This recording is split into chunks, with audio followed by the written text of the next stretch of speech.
عليكم ورحمة الله وبركاته. الحمد لله رب العالمين، الصلاة والسلام على رسول الله وعلى آله وأصحابه ومن تبعهم بإحسان إلى يوم الدين. ما بعد، الترمذي يحكي عقيدة أهل السنة والجماعة. إمام الترمذي ወደ ራያ ሄዳችሁ ሐዲስ ቀልተራል ብላችሁ የተመረቃችሁ ኢማሙ ትርሚዚ እንግዲህ ከኩቱብ ሲታ አንዱ ሐዲስ ባለቤት ናቸው። ኪታባቸው ላይ ስለ አላህ Subhanahu Wa Ta'ala ባህሪያት ሲናገሩ አቡ ዒሳ እናንተ ወደ ራያ ሄዳችሁ እንግዲህ ሙሐዲስ ሆናችሁ ተመረቃችሁ የመጣችሁት ምን ብላችሁ ነው የምትተረጉሙት? መልስ እንዲሰጡኝ ይፈልጋሉ። قال الترمذي قال غير واحد من اهل العلم غير واحد ከእውቀት ባለቤቶች በጣም ብዙ ሆኑ ለማለት ነው። غير واحد ሲባል في هذا الحديث وما يشبه هذا من الروايات من الصفات እነዚህን ሐዲሶች አላህ ዘካን ሰደቃን ተቀብሎ በቀኝ ይቀበላታል የሚለውን ሐዲስ ሲያብራሩ ነው። እና እነዚህ ዘገባዎች መሰለ በሙሉ ይላሉ። እንደዚሁም ወኑዙል ረቢ ተባረከ ወተዓላ ኩለ ለይለትን ኢላ ሰማይ ዱንያ አላህ ወደ ቅርባ ሰማይ በየሌሊቱ ይወርዳል የሚለውን ሐዲስ አሉ። ወኑዙል ረብ ነው ያሉት፣ የጌታ መውረድ ነው ያሉት። እኛን ቃል ስለተናገረው ከፈራችሁ አላችሁ አይደል? እሺ ማን ትርሚዚስ ምንድናቸው? ከፈሩ አላህ ይወርዳል የሚለውን ነው ያሉት አይደል? እኛም እኮ አላህ ይወርዳል እኮ ነው የምንለው። ይሄን ነው ትርሚዚ ማለት ሐዲስ ሲያብራሩ ወደ ቅርባ ሰማይ ይወርዳል የሚለውን ሐዲስ ወቃሉ የውቀት ባለቤቶች ምን አሉ? ንፍብቀት ተثبت الروايات في هذا ዘገባዎች ከነብያችን አለይሂ ሰላቱ ወሰለም የመጡ ዘገባዎች በዚህ ላይ የጸደቁ በርግጥ የጸደቁ ናቸው ይላሉ። ويؤمن بها በሷም ይታመንባታል በእነዚህ ሲፋቶች ባህሪያቶች ولا يتوهم ሌላ ይተንሻፈፈ ነገር ግን መጠራጠር ያስፈልገኝ ይሉና ولا يقال كيف እንዴት አይባለው ከይፍያው እንዴት ነው አላህ ይወርዳል ሲባል ያላህ አንተ እንደዚህ ነው ባ ከይፍያው ሁኔታው እንዴት ነው ግን አይባልም። እውነት ነው ስለ ከይፍያው እናቃለን እንዴ የተባለው ማመን እንጂ። ቀጥለው ኢማም ትርሚዚ ምን አለሆነም هكذا روي عن مالك وسفيان بن عيينة كإمام مالكنا كسفيان بن عيينة وعبد الله بن المبارك كالنسو እንደዚሁ ተዘግቧል أنهم قالوا في هذه الحديث النسو በዚህ ሐዲስ ዙሪያ ላይ እንዲህ አሉ አምሩሃ بلا كيفياውን እንዳትናገሩ እንጂ ዝርዝሩ በምን ሁኔታ ነው የሚለውን አሳልፏት በመጣችበት አላህ ይወርዳል አዎ ይወርዳል እልፍ እንዴት ይወርዳል አትፈላፈል ፍልስፍና ውስጥ አትግባ።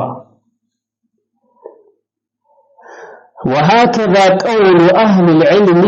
ለበገሉስ ላይ እንግዲህ ሐዲሶች ጅህሚያዎች ሙዕተዚላ አሽዓሪያ ማቱሪዲያ የተባሉ ከትክክለኛው ጃዳ መንገድ የሳቱ አዳምጡ አህለ ሱና ምን ትላላችሁ አይደል? ግን አህለ ሱናዎች ምናምን ሱነቱ ጀማዓ የሆኑ ንግግራቸው እንደዚህ ነው በመጣበት ማጽደቅ ነው። وأما الجهمية ማለት የአህባሽ አያት ቅማዶቻቸው ናቸው የድሮዎቹ ዘሮቻቸው የአህባሽ ዘራው ጀህሚያ ነው። ይሄንን ፍክር ያመጣው ይሄንን አስተሳሰብ ያመጣው መጀመሪያ ጀም ኢብኑ ሶፋን የሚባል ሰው ያላህን ሲፈት ባህሪያት አልቀበልም ሙቸገኛለሁ ያለው ልክ እንደናንተ ማለት ነው። ስለዚህ ምን አሉ? وأما الجهمية በዘመናችን وأما الأحباش እንደማለት ነው። ጀህሚያዎች فأنكرت هذه الروايات እነዚህን ዘገባዎች ኢንካር አደረጉ ካዱ የነብዩን ሐዲስ ካዱ وقال هذا تشبه ይሄማ ፍጡር ጋር መመሳሰል ነው አሉ ጀህሚያዎች። ስለዚህ ጀህሚያ እነማን ናቸው? አሁን ባለንበት ዘመን ሲተረጉም እናንተ ሐባሾች ናችሁ ጀህሚያ ናችሁ። የነብዩ ሰለላሁ ዐለይሂ ወሰለም ሐዲስ ማትቀበሉ ፍጡር ጋር መመሳሰል መጣብን ብላችሁ ሐዲሱን ገደል ያስገባችሁ ይህንን ያመነ ሁሉ ያከፈራችሁ መከፈር ያለባችሁ እናንተ ነበራችሁ ይሄንን አሉ وقال قاله تعليقا على حديث رقم 662 ነው ሐዲስ ላይ ነው ኢማሙ ትርሚዚ تعليق አርገው የጻፉት ዝላይ ማለት ነው ونقلها عنه الحافظ ابن حجر حافظ ابن حجر ደግሞ ይሄንን ከኢማሙ ትርሚዚ ነቅል አርገው ጽፈውታል ፈትሁል ባሪ ላይ ይገኛል ይላል ይሄንን አህለ ሱናዎች ንግግር እንግዲህ አህለ ሱናዎች አቂዳ አላህ ይወዳል የሚለው የአላህን ባህሪያት በሙሉ ባለበት ያጸድቃሉ ግን ያንን ሲያጸድቁ ግን ከፍያውን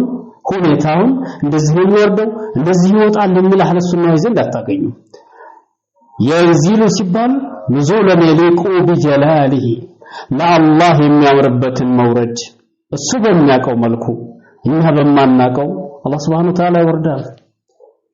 ይሄን ያልተቀበለ ጀህሚያ ነው በዘመናችን አገላዝ ደግሞ አባሽ ነው ሐፊዝ ኢብኑ ሐጀር ይሄን ማስቀምጠውላ ያለ ሱና አቂዳ እንግዲህ እኛ ያለ ሱናዎች ይያላችሁ የምትላላጡ ሰዎች ከዚህ ያፈነገጣችሁ መሆናችሁን ወቁ وكذلك الحافظ ابن عبد البر حافظ ابن عبد البر من እንደዚሁ የሚገርም ነው እና ይሄንን በደንብ አድርገን መረዳት ያስፈልጋል እሷም ጥያቄ فيماذا تفسر قول النبي صلى الله عليه وسلم እንዴት ነው የሚፈሰረው እንዴት ይፈሰራል የነብዩ صلى الله عليه وسلم ንግግር يطوي الله السماوات الله ሰባቱን ሰማይ ይጠቀልለዋል يوم القيامة قيامة ثم يأخذهن بيده اليمنى ከዛም ሰባቱን ሰማይ አላህ በቀኝ እጁ ይይዘዋል አሉ እኔ ምን እንዳልኩት ኢብኑ ተይሚያ ነው ወይስ መሐመድ ኢብኑ አብዱል ወሃብ ነው ማን ነው ያለኝ الرسول عليه الصلاه والسلام محمد بن عبد الله እኛ የምንከተላቸው ነብይ እናንተ አብዱላህ አልሐረሪ ነው የምትከተሉት የማታው አላህ ከዛም በቀኝ እጁ ይይዛቸዋል በየዲህ ሊና ቀኝ እጅ ነው አሉት አይደል ቀኝ ቁድራ ልትሉት ነው ምን ልትሉት ነው እሺ ቀኝ ቁድራ ልትሉ ነው በየዲህ ሊና ثم يقول ከዛም አላህ ይላል انا الملك ንጉሱ ነኝ اين الجبارون اين المتكبرون እነዛ ጨቋኞች አምባገነኖች ኮራተኞች የት ናቸው ይላል ነብዩ ሰለላሁ ዐለይሂ ወሰለም وفي روايه በሌላ ዘገባ ياخذ الله عز وجل سماواته وعرضه بيديه ሰባቱን ሰማይ ሰባቱን መሬት بيديه ተፍኒያ ነው በሁለት እጆቹ ይዛቸዋል አሉ ረሱል አለይሂ ሰላቱ ወሰለም ይህንን ሲያስተላልፍ በሁለት እጆቹ ሲሉ ነብዩ ሰለላሁ ዐለይሂ ወሰለም ቁድራን የፈለጉበት ለማለት እናንተ ማን ነገራችሁ ሁለት እጆቹ ኮን ያሉት ويقول انا الله اني الله ነኝ ይላል ويقبض اصابعه يبسطها رسول عليه الصلاه والسلام ይህን ሲናገሩ አላህ ነኝ ይላሉ አላህ ነኝ ይላል انا الله ጣታቸው የጨበጡና የዘረጉ ነው ያሳዩት ወይቁሉ انا الملك አላህ እንዲህ ይዟቸው ነው ይያሉ ያሳዩ የነበረው قال ابن عمر من عليه الحديث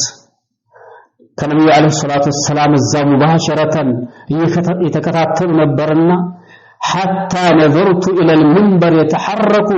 من اسفل منبر ላይ ሆኖ ነበር ነብዩ ሰለላሁ ዐለይሂ ወሰለም ሐዲስ ሲናገሩ ከታች እንትኑ ሸይء منه መንበሩ እንደዚህ ሲነቃነቅ መለከታለሁ አለ አነ አላህ ይያሉ ይዛቸዋል ይያሉ ነብዩ ስለ አላህ ሲያሳዩ እጃቸውን ጨብጠው እኮ ነው ያሳዩት ልብ በሉ እንዲህ ጨብጣቸውና እኮ ይያሉ ነው ያሉት በሁለት እጁ ጨብጣቸውና አነ አላህ ይላል አነ الملك ይላል حتى ان يقولوا اساقط هو برسول الله صلى الله عليه وسلم منبر እንደው ነብዩ ይጥላቸው ይሆን በጣም ስለ አላህ Subhanahu Wa Ta'ala ሲናገሩ ማለት ነው ይቂያማ ቀን እንደዛ አድርጎ አነ አላህ አነ الملك ያለ ይዘውዛቸዋል ያሉ ሲናገሩ መንበሩ ወርቃል ይጥላቸው ይሆን ያለነቱ ወርቁ ይሆን በጣም እንደዚህ ሲያሳዩ ማለት ነው እሺ ይሄን ነብያችን የተናገሩት አህለን ወሰለን ተቀበለናል እናንተስ ምን ያላችሁ የቀራችሁት ሐዲሱን ሲቀሩት ሁለት እጅ ነው የሚያደር ሁለት ቁድራ ልትሉት ነው እሺ وكذلك تلا قوله تعالى እንደዚህ ነብዩ ሰለላሁ ዐለይሂ ወሰለም إن الله كان سميعا بصيرا الله سميعنا ተመልካች የሆነ ጌታ ነው ይሄን አነበቡ قال ابو هريره رأيت رسول الله صلى الله عليه وسلم يضع إبهامه على أذنه الله يسمع የሚለውን ሲናገሩ ይላል አቡ ሁረይራ ነብዩ ሰለላሁ ዐለይሂ ወሰለም አውራጣታቸውን ጆሮአቸው ላይ ያደረጉ ወለቲ ተሊሃ አውራጣታቸውንና ቀጥላ ያለችውን ጆሮአቸው ላይ ያደረጉ على عينيه እጃቸውም ላይ ያደረጉ እንደዚህ የነማ ማሳዩ ይሰማል ያያል ማለት يقرأوها ويدعو اصبعيه ይሄ ቁርአን الله كان سميعا بصيرا ያነበቡ ኢየሱስ ሰለም እጃቸውን ጆሮአቸውን አይናቸው ላይ አላህ ይሰማል ያያል ያሉ ያሳዩ ማለት ነው قال المقرئ يعني ان الله سميع بصير ማለት ነው አላህ ሰሚና ተመልካች ነው ማለት ነው قال ابو داود وهذا رد على الجهميه الله ما يቻለው መስሚያ የለውም ለሚሉ ሰዎች ለእናንተ አህባሾች መልስ ነው ሌላ ቦታ وفي روايه عن عقبه بن عامر عقبه صحابه قال سمعت رسول الله صلى الله عليه وسلم يقول على المنبر ان الله መልእክተኛ ሰምቻቸው على المنبر ላይ ሆነው ان ربنا سميع بصير የኛ ጌታ ሰሚና ተመልካች ነው واشار الى عينه سمينا ሲል ወደዛ አመላክተዋል ሰሚና ተመልካች ነው ሲል እነዚህ የመሳሰሉ በጣም በርካታ ሐዲሶች አሉ ሌሎችም አሉ ስለዚህ አላህ Subhanahu Wa Ta'ala ነብዩ ሰለላሁ ዐለይሂ ወሰለም እንደዚህ የተናገሩትን ሐዲስ እናንተ ምን ይያላችሁ መከሩት ሁለት እጅ እኮ ነው ሰባቱን ሰማይ መሬትን በሁለት እጁ ይጠቀለልና ይዛቸዋል አናል መልክ ይያለ ይዘውዛቸዋል ይያልኩ ያሳዩ ነው ቁድራ እንዳትለው ስለዚህ እንደዚህ ያሉ ሐዲሶች በጣም በርካቶች አሉ ችግሩ የአህባሽ አሽዓሪያ ማቱሪዲያ የሚባሉት ሙዕተዚላ ጀህሚያ እነዚህ ፍርቃዎች አላህን ያጠራን መስሏቸው ፍጡር ጋር የተመሳሰለ መስሏቸው ሐዲሱን አንቀበልም ብለው ገደል አስገቡት እንኳን የአላህ Subhanahu Wa Ta'ala ባህሪያት ከፍጡር ጋር ይመሳሰልና የጀነት ጸጋ ዱንያ ላይ ካለው ጸጋ ስም እንጂ መመሳሰል የሚባል ነገር የለው ስም ብቻ ነው የሚመሳሰለው ለምሳሌ ዝላይ ان الله كان سميعا بصيرا ብሏል الله ሰሚዕና ተመልካች ነው ሰሚዓን በሲራ የሰው ልጅሳ فجعلناه سميعا بصيرا እሺ ምን ልታረጉት ነው እሺ الله ሰሚዕና ተመልካች ነው የሰው ልጅ ሰሚዕና ተመልካች ያደረግነው አለ ስለዚህ አላህ ተመሳሰላችሁ እንግዲህ አላህ ሰሚዕና ተመልካች ነው የሚለውን ጣሉታ ተሽቢህን ከራቃችሁ አላህ ሰሚዕና ተመልካች ነው ሰውም ሰሚዕና ተመልካች ነው ግን ይገናኛል ليس كمثل شيء هو السميع البصير الله የሚመስል ምንም ነገር የለም ኢንሻአላህ ቀሪዎች አሉ የአሽዓሪያዎች የተጋጨ አመለካከትም እንዳላቸው ብዙ ደግሞ ከአሽዓሪያዎች ታላላቅ የሚባሉ እነሱ ቀደምት አሽዓሪያዎች የተመለሱ የተወበቱም አሉ እነዛንም እናያለን ኢንሻአላህ ይሄ ጅምር ነው የአህባሾችን ብጅታ ቢዝላህ Subhanahu Wa Ta'ala እያንዳንዱን እናነሳለን ወደፊት እና ሸራ አድርጉላቸው እንዲደርሳቸው አድርጉ አይታችሁ ቪዲዮ ዝም አትበሉ እንዲደርስ አድርጉ በቃ አንደኛ ዳዕዋው ተካፋይ ትሆናላችሁ ሰውን አንድ ሰው ከጥመት ብንታደግ በጣም አላህ ዘንድ አጅሩ ትልቅ ነው ምን እንዳናገኛለን እናንተ ዳዕዋ ባታረጉ እሺ ይሄን የተለቀቀው ቪዲዮ ለሌሎች እንዲደርስ አድርጉ የኔን ብቻም አይደለም የሌሎችንም ኡስታዞች ለሌሎች እንዲደርስ አድርጉ ሰላም አለይኩም